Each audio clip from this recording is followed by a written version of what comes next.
Good morning กินข้ามมื้อนี้สบายดีนะจะสบายดีมื้อนี้คืนนี้กินคำน้องทรายมานอนยามคืนนี้เป็นอะไรนอนรับฝันดีบ่โอ้นอนมวนนอนมวนบ่ได้ตัวเลขตัวเบอร์หยังจักหน่อยเด้อว่าบ้านกับบ้านใหม่เด้อบ่ได้ฟันอย่างเลยบ่ได้ฝันได้หยังเลยแรงเลยมาแรงเลยบ่คิดหลายที่เดี๋ยวก็มีเดี๋ยวเพิ่นก็ให้ดอกเฮ็ดงานกับenvironment มันก็สะอาดนะมันก็นอนลูกบ่ได้ปวดหัวหยังโอ้แม่นมันก็บ่แออัดแดเทื่ออยู่เฮือนลูกมาเจ็บคอแบบนั้นขี้ฝุ่นหลายเนาะขี้ฝุ่นมันบ่ดีนะแม่แล้วเขาต้องอันนี้เฮาก็อยู่คิดค่อนข้างที่ว่านอกออกมาแดหน่อยนึงขี้ฝุ่นก็บ่หลายท่อคืออยู่ตัวในเมืองอยู่เส้นทางใหญ่เนาะและมื้อนี้เฮามีแผนการไปจังได๋แด่มื้อนี้สิไปไสแด่ตุ้ยว่าสิพาไปวันเวียงแม่นบ่วังเวียงก่อนไปนอนอยู่คืนนึงอยู่นอนคืนนึงวังเวียงเฮาสิแช่บ่ไปหลวงผู้บ้านเนาะหลวงผู้บ้านแม่นมื้ออื่นนี่มันเขาว่ามันสิใกล้เขาว่าบัดพวกเฮาว่าบ่สนเฮาจะไป explore แม่นแล้วไปเบิ่งเมืองลาวของเฮานี่ไปตามไปดูลงเบิ่งยังบ่ได้ไปจักเทื่อเนาะเห็นคำนั้นยังบ่เคยไปจักเทื่อไปนี่let's travel นำตุ้ยนี่เดี๋ยวเฮาไปดูกันเฮาไปเบิ่งนำกันมื้อนี้ว่าสิไปฮอดไสแด่แต่ไปลองขึ้นเหนือลงเมืองก่อนหลังจากไปเหนือแล้วก็สิแล่นไปเสียงขวางอีกมาก่อนมาเวียงก่อนแล้วสิตั้งหลักก่อนทิศ2ทิศแล้วก็ไปเสียงขวางสิลงไปขึ้นขึ้นเสียงขวางมาก่อนแล้วหลังจากนั้นก็สิลงไปปักเสปานนั้นน่ะแถวผมมีแต่ปลาเป็นใหม่ก็สิได้เห็นธรรมชาติแด่ทางปักเสเนาะสิไปอีกอยู่นี่แต่ว่าไอ้น้องยังมีหลายอยู่บ่อยู่ทางปักเสยังมีหลายอยู่บ่มีแต่ลุงกับอาวกับอามีแต่น้องเห็นคำนี้เป็นคนน่ะภาคใดปักเสบ่สวรรค์หรือว่าท่าเขียปักเสจำปาสักลอนไว้อะไรนั้นพี่น้องเต็มอยู่นั่นแหละยังชื่อจำได้อยู่ว่าบ้านเกิดเมืองนอนอยู่บ่อนไหนบ่ได้ยังชื่อได้ยนบ่ยังบ่เจอเกิดอยู่อุบลเด้โอ้เกิดอยู่อุบลบ่ได้เกิดอยู่เมืองลาวบ่ได้เคยมาเชื่อเลยแล้วเพิ่นนี่น้องสายคำนี่เพิ่นเว้าภาษาลาวเก่งเด้อขนาดว่าเกิดอยู่อุบลเด้บ่ได้เกิดอยู่เมืองลาวไปเกิดอยู่อุบลแล้วไปย้ายอยู่อเมริกาเนาะแล้วเพิ่นเลยกลับขึ้นมาบ้านเฮามาตั้งถิ่นฐานอยู่นี่ก็มาอยู่น้ำกันฮักแพงกันไปมาน้ำกันไปเที่ยวน้ำกันก็ฮักแพงกันนี่แหละดีซะนะกับแบบกับลูกเฮาน่ะเราก็เคยมาเป็นพิซิตเฮาตอนเฮายังใหม่เนาะแล้วก็ไปจื้อเยอะโอเคคือเลี้ยงมาเป็นหน่อยวะลูกแต่ว่าจริงเลยเพราะว่าฝรั่งคนเฮาที่ว่าไปใหญ่อยู่พุ่นแล้วถึงว่าจะไปแต่อย่างน้อยก็ยังเว้าภาษาลาวยังบ่เก่งแต่ว่า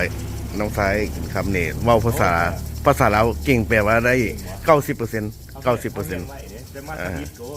โอ้ได้มาเรียนภาษาลาวอยู่นี่บ่ฟังหยาบ่เว้านำเฮาเว้าหลายหั่นน่ะเว้าหลายแล้วเชื่อโมคูเว้าเฮามันก็ผิดนั่นล่ะมันเขาก็แรงเฮานะธรรมดาอันนั้นน่ะมันเว้าแบบนี้เจ้าเว้าผิดแบบนั้นเจ้าต้องเว้าแบบนี้แล้วเฮาก็เฮียนฮู้ไปนำผิดถึกๆเนาะอ๋อดีละสนะเฮียนไปก็ฮู้ไปแล้วก็ฟังเขาเจ้าแล้วก็เริ่มเข้าใจหลายๆเลยแต่ว่าเห็นคลิปมาหันว่ามีลูกศิษย์ลูกหาหลายบ่อยู่แถวบ้านเขาโทรมาหาครูข้ามมาอยากเข้าไปอยู่เพื่อนนี่เชื่อตอนนั้นก็บุญเนาะบุญธาตุหลวงเขาก็ไปอยู่เป็นทิศเด็กหน่อยคือหอดไปหาเขาแล้วก็โอ๊ยไปเลี้ยงเขาแล้วเห็นเขายำอะไรเขาไปกินเขาเด็กน้อยมันก็ติดแล้วเนาะแม่พ่อแม่พี่น้องมีการฝากเงินมาให้ไปช่วยเขาเลยพาเขาไปเลี้ยงกินไอติมกินอย่างหลายอันเนี่ยกำลังแรงใจเขาก็ดีใจเนาะเห็นเนาะคันเขาเห็นเขาก็คิดฮอดได้เนาะคิดฮอดได้สังกนีจากทางวันยากอยู่สนะนะมีลูกเต้าหลายคนเนี่ยเพื่อนนี่เป็นอาจารย์สอนภาษาอังกฤษอยู่บ้านทางวันบ้านนาอีกได้เนี่ยมีน้ำใจเฟื่อแผ่เลยเพื่อนนั่นนะขยายมื้อนี้อากาศดีเนาะ มันสิเข้าหน้าหนาวมันต้องหนาวแต่หัวปีเด้สิหนาวแต่หัวปีตื่นมากับภารกิจหันกับบ่มีหยังมีแต่หดน้ำดอกไม้บ่แม่นดอกไม้หดน้ำหญ้าหาก็เปลี่ยนหญ้าใหม่และลูกสาวลูกสาย2ตัว กันว่ากินข้าวบ่ทันบ่ได้กินข้าวเพิ่นขูดเบิดคาบหญ้านี่เบิดนี่แม่นเบิดเลยเนี่ยนะ ก็เฮ็ดหัวเนี่ย ว่าอยากเฮ็ดอยู่ได หัว อยาก หน่อยนะพ่อใหม่มาเขาไปคุด อยากเฮ็ดอยู่ได คุดหู้เลยไปเพื่อนยูมีการมา มันก็คุดคือกันบ่ คุด อันนี้มันดื้อนะหมา2ตัวนี้มันดื้อนะ ฟังหันมาทางนี้มัน เด้เห็นบ่ล่ะอันนี้มันฮื้อบ่ได้นี่คันซั่นมันจอดเบิดละ กินหอดยาคนได้หมาข่อย กินโอ้ใส่ยางนี่นะใส่ยางเขียวๆเนี่ยท่อน้ำเนี่ยนี่มันกัดน่ะ แบกยอดข่อยเคย กัดแล้วมันกินพร้อมนี่นะมันกินแล้วไปขี้ใส่ปลาหญ้าหัน เพื่อ ว่าน นั่น ยูมีการบ่แบกยอดมีแกรสบักงามหนึงเอามาแทบบูมาใส่ซองโต กัดลงบ่มันเทแล้ว หยาบ่มีมันกินเบิด มันกินพร้อมแม่นบ่ กินหยาเลย มันหิวน้ำกันเอาน้ำมาให้กิน แม่นล่ะ หิวน้ำ ก็สิได้เฮ็ดหัวไว้ก่อนให้หญ้าขึ้นก่อน เอามาเสียบเอาซื้อไว้ แบบที่ว่ามันเป็นเขียวๆ มันเขียวแล้วจะค่อยปล่อยมันเนาะ เคยเห็น แม่น เห็นมันสิคุด เนี่ย คุ ล่ะ ดไหลมันสิคุดเลย โคตรเรื่องโคตรนี่เด้ เห็นบ่ นี่ เห็นบ่เลย พูดมาเลยเนี่ยนะ คุดเริ่มคุด เด้ พูดมาแล้วนะอันนั้นน่ะพวกงาม คุดแถวเนี่ย เล็กๆน้อยๆมันเสียบเอาซื้อบ่ให้เขา บ่ให้มันเข้าเนาะ ซื้อยังมันเสียบเอาซื้อ เอาบัดนี้เขาก็กินกาแฟกันแล้วก็สิเตรียมเครื่องออกเดินทางได้บัดนี้ แกโบนะไปแกโบกันเด้อของพี่น้องเด้อ เอาผู้ใดอยากมาเที่ยวเด้อติดต่อพวกเขาก็ได้นำเที่ยวก็ได้บ่เป็นหยัง เอาก่อนจะออกเดินทางเขามากินข้าวเช้าก่อนทานเฟือเจ้าเก่าสันนี่ได้อแต่ก่อนเพิ่นจะอยู่ในเมืองสันเฟือสายลมแต่ก่อนอยู่ไฟแซ่บได้อพี่น้องอยู่ดอนก่อยได้มาลองดูเด้อสบายดีเฟือคาไลเฟือคาไลถ้วยน้อยถ้วยใหญ่ ช่วยอะไร ถ้วยน้อยน้ำกัดเด้อ สองเลยเนาะ ถ้วยน้อยน้ำกัด2 ถ้วยเรื่องน้ำเฟือกันโอ้เดี๋ยวแซ่บมื้อนี้เขาเป็นแขกคือได้ว่าโตทำมิตรได้นี่เราเข้ามานี่ ครับกินข้าวมากิน สายดีเนาะ ไว้กินเฟือน้ำกันเลย เที่ยวทั้งหลาย เดี๋ยวเป็นหิวเข่าจะพาเพื่อนไปกินเฟอสักวันก็จะออกเดินทางหาบางวิธีเบิ่งเป็นเห็ดเฟอเลย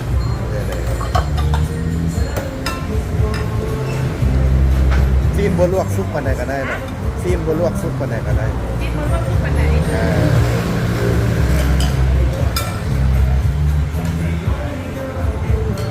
เอ็นก็ได้วะนี่เป็นเดี๋ยววะ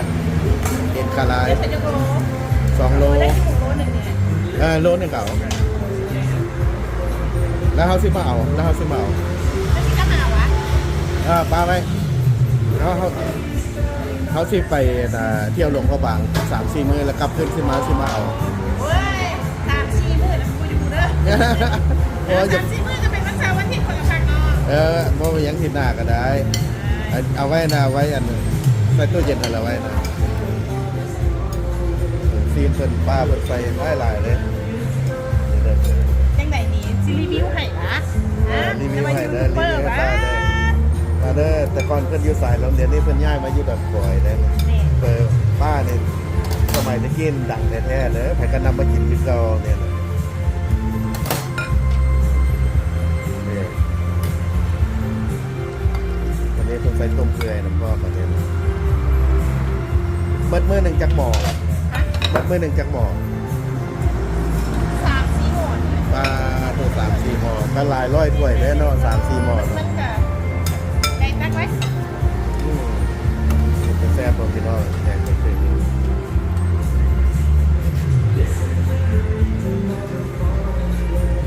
เอาแรงดีเพิ่นเปิดซีนเพิ่นให้หลายซีน ถามแล้วแหละ ฮะ ที่เอาไปเสิร์ฟให้แล้วสินางใส นั่งใส่ก็ได้นั่งใส่ก็ได้ นางใส วางไว้เลยนะครับสาว าวคนเสิร์ฟแล้วแบบเป็นวิธีการเดียวกับใส่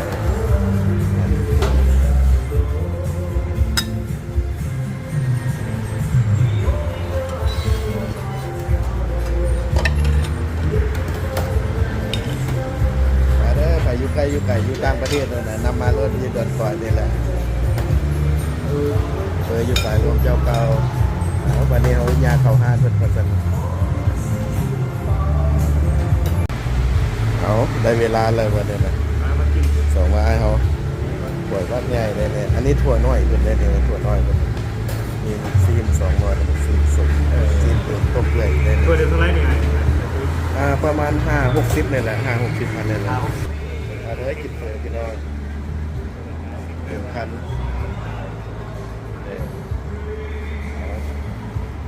เป็นอะไรเห็นคำคิดเปื่อยมาเนี่ยแซ่บบ่ อร่อยมาก อร่อยมากเลย กินได้ ติดใจ ได้ดัน เป็นว่าติดใจหลายซีนเป็นก็ให้หลายลูกซีนก็ให้หลาย สีโอ้ซอกเลยสีกล้วยมันจะ อ่อนดี อ่อนดีเนาะ อืม แล้วมองเข้าไปกินในงามแล้วมอง แมนอันนี้ซีนเป็นอ่อนๆตอนบักใหญ่ๆเปิงเซิงเพิ่นน่ะ เป็นตัดดีๆ ซีนเพิ่นก็ให้หลาย ต้มเปื่อยก็ให้หลายเลย มาเลยผมมากินเด้อ เหมือน แต่มีแต่พักใส่พักหลาย นักใส่ผักหลายเพิ่นจะคอยกินผักเห็นซีนหลายก็ต้อยซีนเพิ่นแล้วนะ มาไปต่อไว้ เดี๋ยวยิ้มกล้องยิ้มแล้วก็ออกไปต่อแล้วบัดนี้ครับวันนี้นะยายเงินเพิ่นแล้วบัดนี้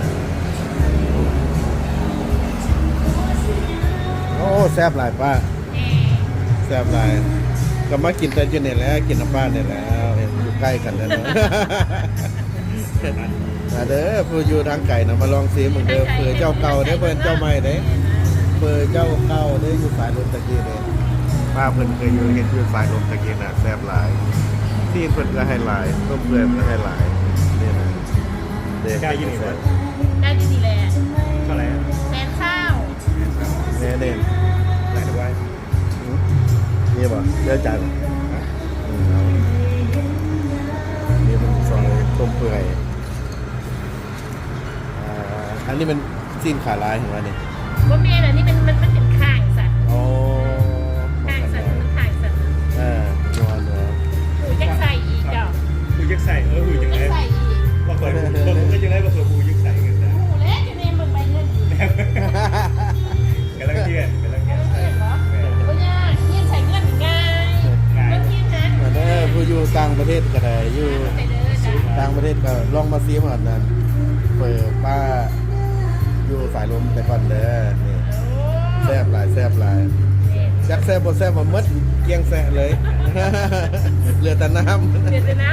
เหลือแต่น้ำมื้อหนึงเพิ่นหมด3-4หม้อเพิ่นเด้อปิด แม่ ปิดเสาร์อาทิตย์ว่าคือปิดแต่วันอาทิตย์ ปิดเสาร์อาทิตย์ ปิดเสาร์อาทิตย์ เสาร์อาทิตย์ก็มืออยู่ราชการปิด อ๋อเจ้า ต้องใช้ได้ใส่ต่อวันนี้ ไปวังเวียงแล้วขึ้นไปรวมกับบางนั่นน่ะเอาไว้ให้เด้อแล้วสิกลับขึ้นมาเอาอยู่ เอารถไปอ่ะ แม่แล้ว เอาไปย่างหวานหาย โอ้ยยากก็ค่อยไป โอ้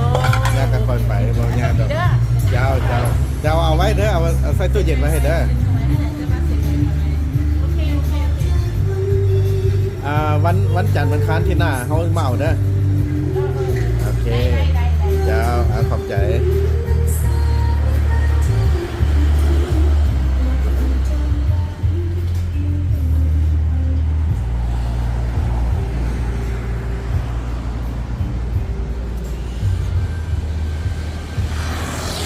อากาศมื้อนี้ค่อนข้างจะคนจะลงกับว่าจะฟ้าเป็นสีครึมๆเนี่ยแต่เขาก็พวกอื่นไปให้ได้เพราะว่าบอกว่าได้ไปแล้วเขาต้องไปให้ได้ขี่รถครับประมาณชั่วโมงเดียวเท่านั้นก็ขึ้นทางด่วนกับลงทางด่วนรถชั่วโมงหนึ่งเป๊ะเลยทางเส้นนี้จะไปทางหนองไฮเดอร์หงหมอเศรษฐา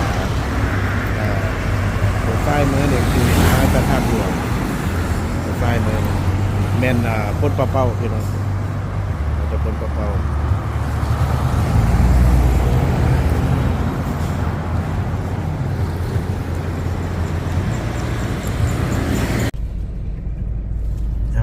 บ้านเนี่ยก่อนบ้านหนองบึกกำลังสิทางเข้าทางด่วนวันนี้กำลังเตรียมตัวเข้าทางด่วนรอถ้าไฟแดงก่อนบัดนี้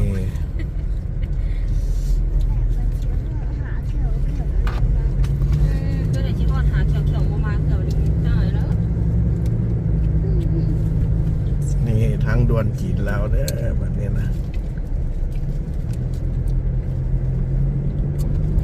ไปนี่ อืม ตัวนี้วิวงามในห้างกาแฟตัวเนี้ยข้างๆเป็นตัวนี้นะเข้าปิดเลย ร้านกาแฟ วิวงามตัวนี้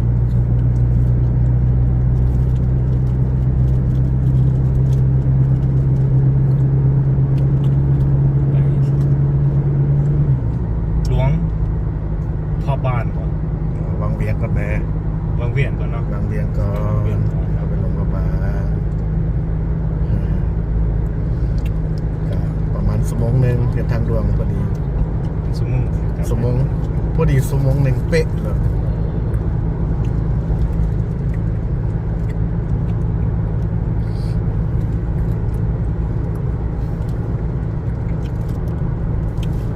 นี่เวียงจันทน์สถานีเก็บเงินโทรเกตโทฟี่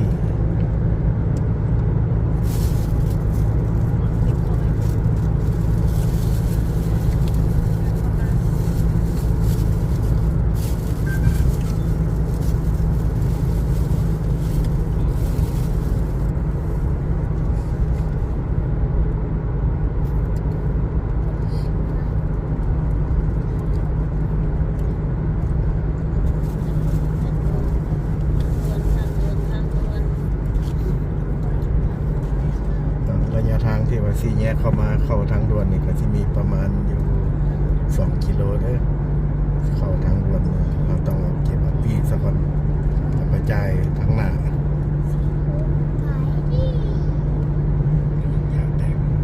รถกระบะกับรถเก๋งนี่จะราคาต่างกันบ่กระบะนี่รถลีโวนี่เขาจะไล่เป็นน้ำหนัก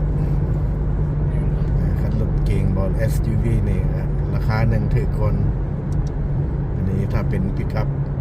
รถกระบะนี่จะแพงคนเพราะว่ามันลากน้ำหนักใส่น้ำหนักเลยบ้านนาเรียน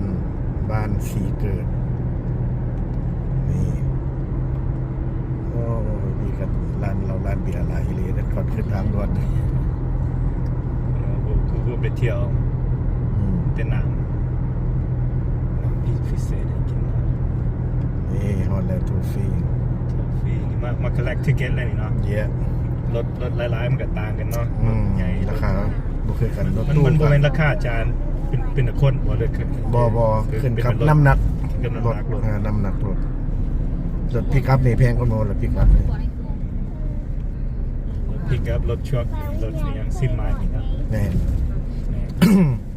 สีแดงเนี่ยถือกว่าโมพอมันเลยแกแต่คนเนี่ยใส่แต่คนนี่สถานีเก็บเงิน เอาทิเก็ต อันนี้บ่อันญาติกันขึ้นวางแล้วต่ำกันอยู่ในหมองเหลืองๆนี่นะ แม่ด้วย ซิงกันเข้าแล้วมาต่ำกันอยู่นี่นะ อ๋อจะเป็นเฮ็ดแนวนี้นะ เออ แล้วก็ยายานบริเข้านบ่ได้เข้าเดี๋ยวซิงเอาหัวมาจู้กันอยู่นี่เลย อยากบริจ่ายเงิน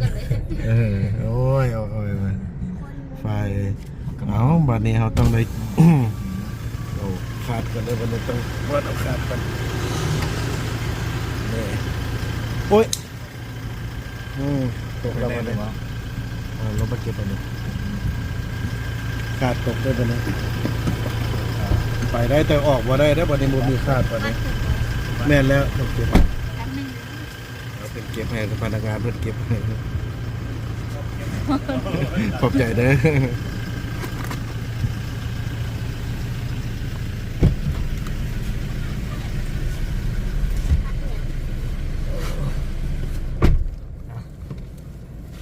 มันเป็นบัตรเนาะ